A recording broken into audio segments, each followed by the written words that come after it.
Olá, gente, aqui é o professor Luiz. Vim trazer uma dica de física para vocês, falando da resistência em paralelo, né? A associação de resistores em paralelo. Eu tenho três resistores idênticos com resistência igual a 30 ohms, ligados em paralelo com uma bateria de 12 volts. Qual é a corrente que vai passar por esses resistores e qual é a resistência equivalente?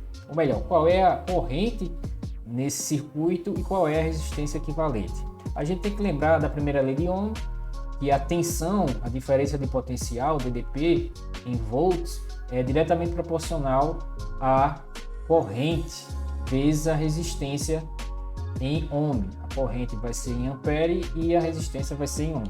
Então a gente tem que lembrar que quando eu tenho a associação de resistores em série, para você encontrar a resistência equivalente, você soma a quantidade de resistores que você tem. No caso ali, você tem 3 resistores em paralelo. E você vai ter que somar a soma inversa desses resistores. Então, como você tem 3 resistores iguais, né, a dica é o seguinte. Quando você tem uma quantidade igual de resistores, com resistência igual, melhor dizendo, você pega o valor da resistência e divide pela quantidade de resistores que você tem. No caso aí são 3 resistores em paralelo com valor igual a 30. Você vai dividir pela quantidade de resistores que você tem. Então você vai ter uma resistência equivalente de 10 ohms. Essa é a resistência equivalente para esses 3 resistores. Então você teria apenas um circuito com um resistor de 10 ohms ligado a uma tensão de 12 volts. Tá? Então você teria aqui esse circuito aqui resumido, né? Ao invés de ser em paralelo, você teria esse circuito simples aqui com um resistor e uma DDP, uma tensão de 12 volts. Para você encontrar o valor da corrente, basta você pegar esse resistor aqui e dividir, pegar essa tensão aqui e dividir por esse resistor. Você usa a primeira lei de Ohm, que U vai ser igual a R vezes I.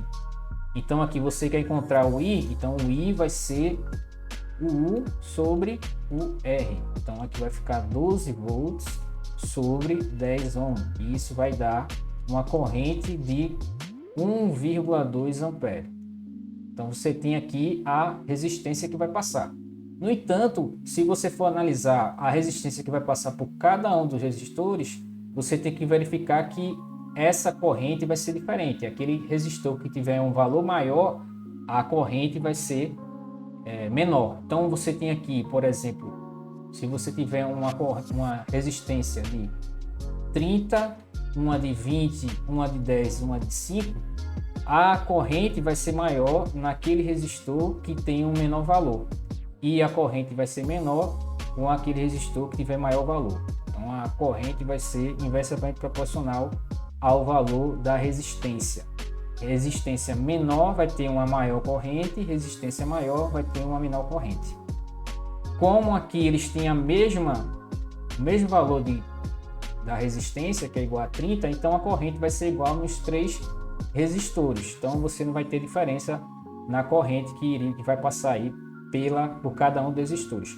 Para você calcular a resistência que vai passar por cada um, basta você lembrar, a resposta então é a letra A, tá?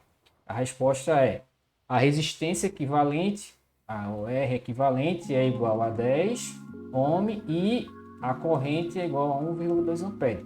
Mas se você quer encontrar qual é a corrente que vai passar por cada um desses resistores, qual que vai passar por resistor 1, resistor 2 e resistor 3, você tem que lembrar também que a tensão vai ser igual, que vai ser 12 volts, tá? A tensão é de 12 volts e você vai dividir a tensão pela resistência, no caso 30. Você vai encontrar uma corrente de 0,4 ampere. Então vai passar 0,4 ampere por esse resistor 3, 0,4 aqui pelo resistor 2 e 0,4 por esse resistor 1. Então a corrente aqui que vai passar é igual para os 3 resistores.